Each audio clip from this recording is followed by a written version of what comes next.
Yeah, it's something new to me personally. So I've been there for 4 or 5 weeks now, and it's more of a learning process for me as well. I haven't really played too much through there. A little bit over the past couple of years, just a pinch hit for a quarter or maybe a half. But for me to go in there full time and sort of learn what goes on in there is great for me, and I think the coach has been pretty happy with it. So just playing my role in there and trying to learn as much as I can. So who was helping you out mental role, Rory Laird? Yeah, so I've spoken a fair bit with Mick Godden, the assistant coach, and Sliney has been injured and just came back. So when he was on the sidelines, he was speaking to me a fair bit about what he's seeing, and Matty Crouch as well. He's obviously an All-Australian midfielder, so he's been speaking to me and sort of an on-ground mentor the last couple of weeks, just making sure I'm in the right spots and doing the right thing. So it's been a bit of a collective in there. Yeah, hopefully we can work a way that we can all mix through there. I think we've got a really good balance of inside outside with Brad and Matt inside, and the likes of Brody going through there a little bit, and maybe me as well. So, and also, as you said, Rory Sloan come back from injury. So just to see what the coaches want and sort of what the matchups are each week. Do you like your work to be a bit of a high, mate? Do you feel like it's better suited for you than it's not? Yeah, I think this year at the moment, especially, I probably wasn't having the impact on games that I've had recently off half back. So I think I've sort of upped my output a little bit through the midfield. So as I said before, though, I'm still learning the ins and outs of it, and certain things are a lot different to playing at half back with the game in front of you. So I'll keep learning that. What sort of things are still troubling you? Oh no, more about the stoppage and the body work. There's a lot more contact, and like on the weekend there's a fair few big bodies in there like Danger and these guys, are just working out how I can sort of manoeuvre around that. I'm not the biggest guy going around, so just learning on the job really, and week by week. How close is your relationship with Rory Laird for me to make sure he's tapping down to you every time? Yeah, I'll sort of have a chat with him during the week. I might even shout him a coffee here and there to see if he can give me a couple. But as I said, it's about just talking to them and learning through the process of it each week, and getting more comfortable as I go on. It feels like you're pretty close to a win. You've got a few more days now of break till Tuesday. Is it on the cusp? Do you feel like you're on the cusp now in your first one? Yeah, definitely, mate. I think there's probably been a few games this year that have left not only us but our supporters pretty frustrated, and knowing that it was probably there for us to win, and let a few slip away like the Essendon game or Freo early in the year when we didn't keep very straight. So even on the weekend for 3 quarters, we're really close. We're on top in contested possession, and if we can put a bit more scoreboard pressure on, we're probably a chance there. So yeah, very close, mate, and keep working at it. And the break's probably going to help us after a condensed schedule.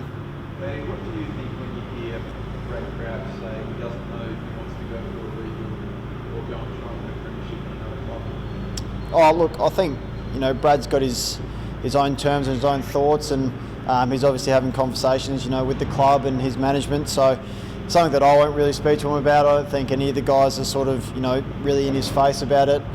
It's a matter of his decision and what he wants to do. So I think the club obviously want him to stay as a reigning best and fairest super quality player, and I think if you asked 100% of our list, they'd say the same thing. So it's not something personally that I'll get involved in, and I think it's up to Brad and his management speaking to the club and where we are. Is that a potential feeling of some senior players that the decision to go through a full-on rebuild at 26, 27, 28 years old is something you have to grapple with? Well, I think a lot of players throughout their career will think what's best for them, and especially as you go on further in your career, and if you've been here for 9 or 10 years, you automatically think about what is best for you personally, and do you want to do it. But from what I'm sensing around the group is that a lot of guys love the club and love the playing group, and Nixie's come in and made everyone feel welcome, so I don't see why they'd want to. So it's just a matter of personal preference, but as I said, Brad will speak to his management about it, and but the feeling around the group is really committed to first of all getting a win and finishing the year strong, but then committing to improving the playing group as a whole. You're out of contract next season. It's probably a decision you're going to have to start playing for yourself. How do you go about deciding to stay or chase success somewhere else? Yeah, well, I'm really happy with my position at the club at the moment, and as I said, each player will go through that, but I don't really see any reason to be thinking that way. I'll be thinking more about my performance and what I bring to the team, and if I'm happy at the club, then I won't have any dramas in making a decision. Do you think success is sooner than what some experts or people have predicted internally? Yeah, I think so. I think this year, if a few things go our way and we actually, perform a little bit more consistently throughout certain games, we're probably looking at 3 or 4 wins, and not too far off a couple of quality sides like your Geelong and your Melbourne early in the year. So I think it is really close. It probably looks pretty confronting when there's a 0 there and there's 13 losses, but I think internally we believe we're really close, and if we can just get 1 or 2 to end the year, it'll be fantastic for the morale of the group.